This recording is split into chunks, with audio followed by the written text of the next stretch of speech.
সেনাপ্রধান এবং মোহাম্মদ ইউনূসের মধ্যে একটি গভীর রাতে বৈঠক হয়েছে এবং সেই বৈঠকে দুজনের মধ্যে কি আলোচনা হলো, তবে কি বাংলাদেশে এমন কোনো বড় ঘটনা ঘটতে চলেছে?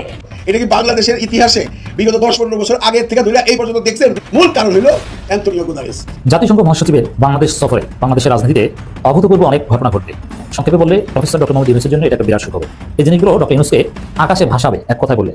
নতুন চেনে, যদি সুরে চেনে ডক্টর মোহাম্মদ ইউনূসের সরকারকে, ডক্টর মোহাম্মদ ইউনূসকে ইন্ডিয়া বুঝতে পারে নাই। ঘুমহাম আরো হবে, বিকজ ফাটাবাসে আটকে গিয়েছেন বাংলাদেশের রাজনৈতিক দলগুলো।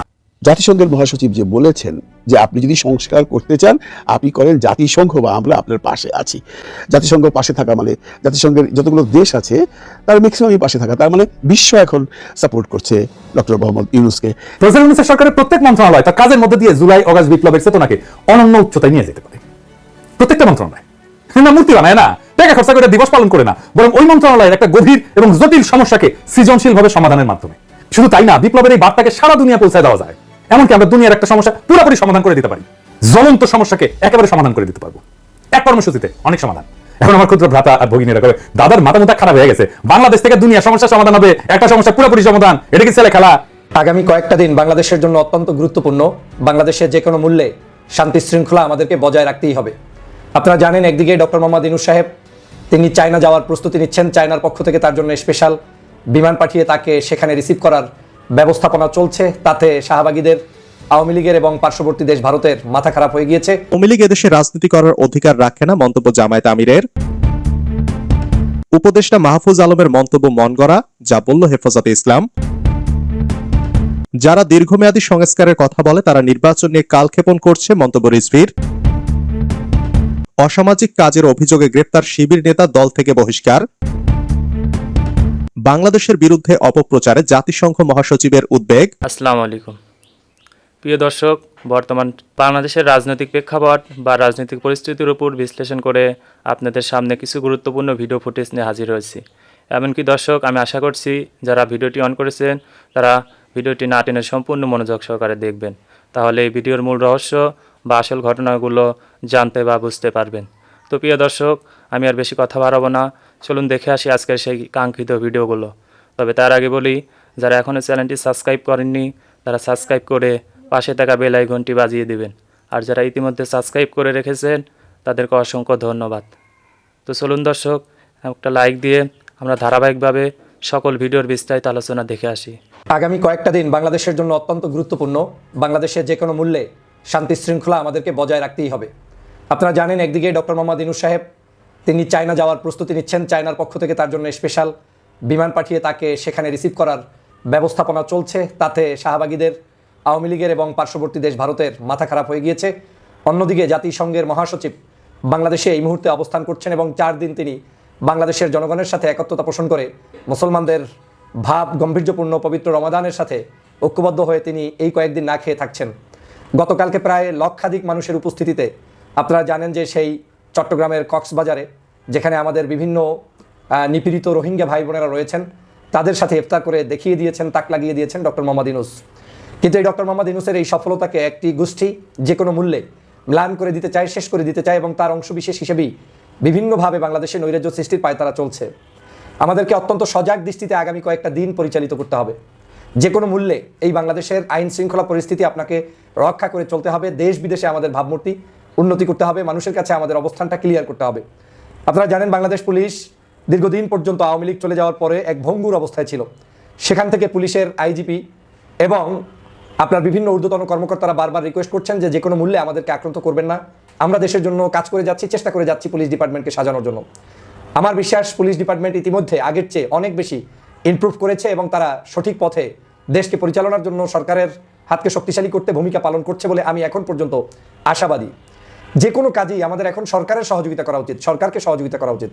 যে কোনো মূল্যে দেশকে এগিয়ে নিয়ে যেতে হলে আইন শৃঙ্খলা সব কিছু সরকারের মাধ্যমে নিয়ন্ত্রণ করা উচিত। আমাদের ব্যক্তিগত উদ্যোগে, আমাদের মাধ্যমে কোনো কিছুতে, কোনো জায়গায় অ্যাকশনে, সেটা আপনার দৃষ্টিতে দেখতে ভালো হলেও যাওয়া উচিত নয় বলে আমি ব্যক্তিগতভাবে মনে করি। কারণ এই দেশটা এভাবে যদি আপনি একজন আরেকজন, অন্যজন আরেকজন এভাবে করে রাষ্ট্রের ইনভলভমেন্টে চলে যান, তাহলে রাষ্ট্র কাঠামো ধ্বংস হয়ে চলবে। আমি আপনাদের কাছে আজকের এই ভিডিওতে করজোর অনুরোধ করবো যে কোনো মূল্যে কোনো উস্কানিতে আপনারা পাড়া দিবেন না, কোনো উস্কানিতে না। উস্কানিটা দেখতে মনে হবে ভালো, উস্কানিটা দেখতে মনে হবে আপনার কাছে অনেক দেশপ্রেমিক বক্তব্য, কিন্তু একটা দেশপ্রেমিক বক্তব্য সাজানো উস্কানিতেও যে রাষ্ট্রের কত বড় ধাক্কা লাগতে পারে, ক্ষতির কারণ হতে পারে, সেটা আপনাকে অনুধাবন করতে হবে। আমি আপনাদেরকে কিঞ্চিত স্মরণ করিয়ে দিতে চাই, চীন সফরকে কেন্দ্র করে কিন্তু পার্শ্ববর্তী দেশ বসে নেই। তারা কিন্তু যে কোনো মূল্যে বাংলাদেশে সংঘাত নৈরাজ্য তৈরি করবে, এবং সেটা তারা ইতিহাসগতভাবেই অভ্যাস। এবং এই চীন সফরের সময়টা কিন্তু বাংলাদেশের জন্য শাসকদের বিভিন্ন সময় বিভিন্নভাবে গিয়েছে, খুব একটা ভালোভাবে যায়নি কিন্তু অনেক সময়। যেমন দেশনেত্রী বেগম খালেদা জিয়া যখন চীন সফরের ছিলেন, সেই সময় কিন্তু 64 জেলায় বোমা হামলার কার্যক্রম করেছিল একটি ষড়যন্ত্রবাদীরা, এবং তারা কিন্তু সেটাই সফলও হয়েছিল।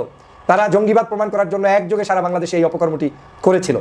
তারপরে আপনি দেখেন শেখ হাসিনা যখন এই কয়েকদিন আগে চীন সফরে গিয়েছেন, চীন সফর থেকে কিন্তু তিনি খালি হাতে ফেরত হওয়ার পরই তার কিন্তু বাংলাদেশ থেকে বিতাড়িত হয়েছে, বাংলাদেশ থেকে তাকে চলে যেতে হয়েছে। এখন কিন্তু এই মুহূর্তে ডক্টর মোহাম্মদ ইউনূস সাহেবের চীন সফর অত্যন্ত গুরুত্বপূর্ণ। তিনি বাংলাদেশকে বিনির্মাণের জন্য সেখানে সাহায্য সহযোগিতা, দেশের সাথে দেশের একটি ঐক্যবদ্ধ বিভিন্ন চুক্তি হবে, যেই চুক্তিগুলোতে পার্শ্ববর্তী দেশ কোনোভাবে সন্তুষ্ট থাকতে পারছে না এবং করবে না, থাকবে না। যে কারণে তারা যে কোনো মূল্যে এই সফরকে কেন্দ্র করে বাংলাদেশে সংঘাত লাগাবে। এখন সংঘাতের সংজ্ঞা হবে বিভিন্ন নামে বেনামে, গণজাগরণ মঞ্চের নামে হতে পারে, শাহবাগে ধর্ষণ, হত্যা, নির্যাতনের, নিপীড়নের প্রতিবাদে হতে পারে, কারো দাবি দেওয়া নিয়ে মানে ডক্টর মোহাম্মদ ইউনূসের বাসভবন ঘেরাও হতে পারে, বিভিন্ন নামে এই কাজ করতে পারে। আমাদেরকে সতর্ক থাকতে হবে, এই যাই ঘটুক সবকিছু আইন শৃঙ্খলা বাহিনী, রক্ষাকারী বাহিনী কর্তৃক নিয়ন্ত্রিত হতে হবে। আমরা তাদেরকে প্রয়োজনে বেকআপ দিয়ে সহযোগিতা করব, সাহস যোগাবো, কিন্তু কোনো অবস্থাতেই আমরা কারো প্রতিপক্ষ সেজে রাস্তায় নেমে কোনো হুর হাঙ্গামা করার সুযোগ নেই। প্রফেসর ইউনূসের সরকারের প্রত্যেক মন্ত্রণালয় তার কাজের মধ্যে দিয়ে জুলাই অগাস্ট বিপ্লবের চেতনাকে অনন্য উচ্চতায় নিয়ে যেতে পারে। প্রত্যেকটা মন্ত্রণালয় না মূর্তি বানায় না, টাকা খরচা করে দিবস পালন করে না, বরং ওই মন্ত্রণালয়ের একটা গভীর এবং জটিল সমস্যাকে সৃজনশীলভাবে সমাধানের মাধ্যমে। শুধু তাই না, বিপ্লবের এই বার্তাকে সারা দুনিয়া পৌঁছে দেওয়া যায়। এমনকি আমরা দুনিয়ার একটা সমস্যা পুরোপুরি সমাধান করে দিতে পারি, জ্বলন্ত সমস্যাকে একেবারে সমাধান করে দিতে পারবো এক কর্মসূচিতে, অনেক সমাধান। এখন আমার ক্ষুদ্র ভ্রাতা আর ভগিনীরা কবে দাদার মাথা মুথা খারাপ হয়ে গেছে, বাংলাদেশ থেকে দুনিয়ার সমস্যার সমাধান হবে, একটা সমস্যা পুরোপুরি সমাধান, এটা কি ছেলে খেলা বললেই এলো? তাহলে আসেন দেখি, আমি আজকে দেখাবো একটা পরিকল্পনা স্বাস্থ্য মন্ত্রণালয় নিয়ে। যথেষ্ট সময় আছে পরিকল্পনা বাস্তবায়ন করার জন্য, আমাদের টাকাও খরচা হবে না, বরং আমরা টাকা পাবো। শুধু টাকা পাওয়া না, আমরা সারা দুনিয়া একটা পজিটিভ ব্র্যান্ডিং করতে পারবো বাংলাদেশের এবং বিপ্লবের। কিভাবে আসেন সেটা দেখি। বিশ্ব স্বাস্থ্য সংস্থা বলে আমাদের সারা বছর 8 লক্ষ ইউনিট রক্ত দরকার হয়, এবং তারা বলে যে গুড প্র্যাকটিস হচ্ছে যে 70% রক্ত যেটা দরকার সেটা আত্মীয় স্বজনদের মধ্যে থেকে নেওয়াটা ভালো, এটা পরামর্শ দেয় বিশ্ব স্বাস্থ্য সংস্থায়। আর বাকিটা ভলান্টারি ব্লাড ডোনেশন থেকে সংগ্রহ করা হয় সারা দুনিয়াতেই। তার মানে 2.5 থেকে 3 লাখ ইউনিট ভলান্টারি ডোনেশন থেকে জোগাড় করতে হয় বাংলাদেশে। মেডিকেল ছাত্রদের সংগঠন আছে সন্ধানী, এই কাজটা করে। আবার বিশ্ব স্বাস্থ্য সংস্থায় বাংলাদেশ প্রসঙ্গে জানাচ্ছে যে একটা সুসংগঠিত রক্ত সঞ্চালন ব্যবস্থা বাংলাদেশে তৈরি হয় নাই। এটা আমার কথা না, বিশ্ব স্বাস্থ্য সংস্থার কথা। তাইলে আমরা একটা জাতীয় সমস্যার কথা জানলাম, এইটার সমাধান কিভাবে বিপ্লবের সাথে মিলায় আমরা করতে পারি। আমাদের কপাল ভালো, আমাদের রক্তের যা দরকার তা আমরা পাই, দেশের মধ্যে থেকেই পাই, আমাদের আমদানি করতে হয় না। কিন্তু দুনিয়ার কি অবস্থা? সারা দুনিয়ায় রক্তের চাহিদা 30 কোটি ইউনিটের একটু বেশি, সাপ্লাই কত? 27 কোটি ইউনিট। এবং বলা হচ্ছে যে 195টা দেশের মধ্যে 119টা দেশে 61% দেশ তাদের পর্যাপ্ত রক্তের সাপ্লাই নাই। এই দেশগুলো কোনগুলো? এগুলো দরিদ্র দেশ। এবং এই রক্তের দরকার পড়ে কাদের? শিশুদের এবং মায়েদের, গর্ভবতী মায়েদের। তার মানে সারা দুনিয়ায় 3 কোটি ইউনিটের রক্তের চাহিদা আছে যা পূরণ হয় না। লাগে কাদের? আমরা দেখলাম যে দারিদ্র পীড়িত শিশুদের, গর্ভবতী মায়েদের মারা যায় তারা ধুকে ধুকে রক্তের অভাবে। আমরা এই সমস্যার পুরো সমাধান করে দিতে পারবো। কিভাবে আসেন দেখি।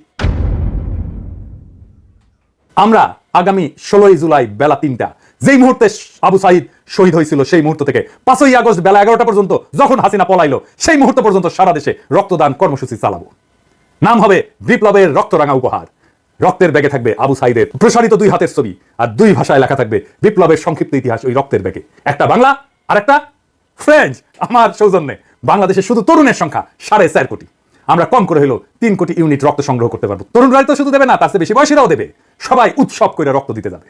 রক্ত দিয়ে সে নিজেকে কানেক্ট করবে 24-এর বীর যোদ্ধার শহীদদের সাথে। সে মনে করবে সে নিজেকে মহাজীবনের সাথে যুক্ত করছে।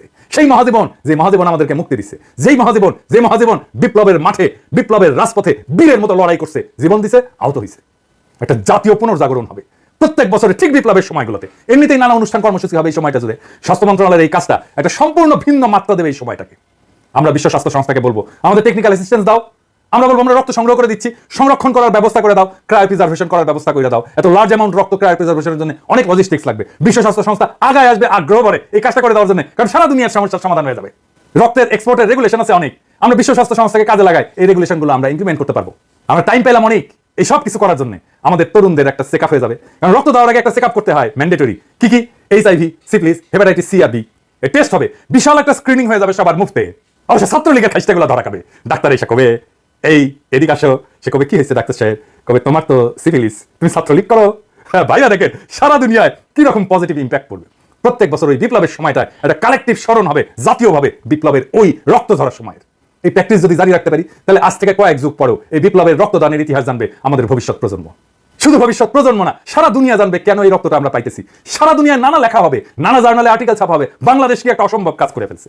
যেই কাজ বিশ্ব স্বাস্থ্য সংস্থা সারা দুনিয়া করতে পারে নাই, আমরা সেটা সম্ভব করে দিছি 1 বছরের মধ্যে। কাজটা স্বাস্থ্য মন্ত্রণালয়ের, কিন্তু বিপ্লবকে স্বাস্থ্য মন্ত্রণালয় তার রেগুলার কাজের সাথে একটা ক্রিয়েটিভ ইনপুট দিয়া একটা বৈশ্বিক সমস্যার সমাধান করে ফেলতে পারবে। সারা দুনিয়াতে বাংলাদেশের পজিটিভ ব্র্যান্ডিং করতে পারবেন স্বাস্থ্য ক্ষেত্রে। শুধু স্বাস্থ্য ক্ষেত্রে না, সারা দুনিয়ায় ছড়ায় যাবে। এটা পত্রিকায় ফিচার লেখা হবে। সারা দুনিয়ার একটা বড় সমস্যার সমাধান করে দিতে পারলে সেটা নিয়ে পত্রিকায়, সারা দুনিয়ার আন্তর্জাতিক পত্রিকায় ফিচার লেখা হবে। সব মন্ত্রণালয় এরকম ক্রিয়েটিভ কাজ করা যায়। এই কাজটা যত ক্রিয়েটিভ হোক না কেন, এটা স্বাস্থ্য মন্ত্রণালয় করবে? আমার অনুমান করবে না, দুইটা কারণে। যে কোনো ক্রিয়েটিভ পরিকল্পনা তাকেই করতে হয় যে মন্ত্রণালয়কে লিড করে। স্বপ্ন দেখতে হয় লিডারকে, প্যাশন নিয়ে তার ড্রিমকে রিয়ালাইজ করতে হয়। সেনাপ্রধান ও মোহাম্মদ ইউনূস গভীর রাতে বৈঠকে বসেছিলেন। খবর সূত্রের কি নিয়ে কথা হলো দুজনের মধ্যে? তবে কি বড়সড় কোনো ঘটনা ঘটতে চলেছে বাংলাদেশের অন্তরে? এমন নানা বিষয় উঠে আসছে। আসলে বাংলাদেশের অন্তরে চলছে একাধিক জটিলতা। সাবেক সেনাপ্রধান ইকবাল করিম ভুইয়া এই মুহূর্তের পরিস্থিতির মধ্যে ঢুকে গেছেন। রাজনৈতিক মহলের একাংশ বলছেন তিনি ফের বাংলাদেশের সেনাপ্রধান হতে চাইছেন। আসলে ওয়াকারুজ্জামানকে সরিয়ে দিতে তার বিরুদ্ধে চলছে একাধিক ষড়যন্ত্র। তার সঙ্গে রয়েছেন ফয়জুর রহমান। ইউনূস এবং সেনাপ্রধানের বাহিনী যে দুভাগে বিভক্ত হয়ে গিয়েছে সেটার বলার অপেক্ষা রাখে না। কারণ কিছুদিন আগেই খবর এসেছিল সেনাবাহিনীর মধ্যে বিভেদ তৈরি করার চেষ্টা করছে। সাবেক সেনাপ্রধান ইকবাল করিম ভুইয়া কিছু সেনাকর্তাকে এবং সদস্যকে প্রভাবিত করার চেষ্টা করছেন। সেনাপ্রধান সেই বিষয়টি নিয়ে অবগত থাকলেও সেভাবে ব্যবস্থা গ্রহণ করেননি। ফলে সেনাপ্রধানের বিরুদ্ধে এই ষড়যন্ত্র হয়েছিল সেটি প্রকাশ্যে আসতে দেরি হয়। এমনকি সেনাপ্রধান ওয়াকারুজ্জামান সরকারি সফরে আফ্রিকা গেলে তাকে নিকেশ করার পরিকল্পনা ছকে ফেলা হয়েছিল। একটা সেনা বিদ্রোহের আঁচ পাওয়া যাচ্ছিল।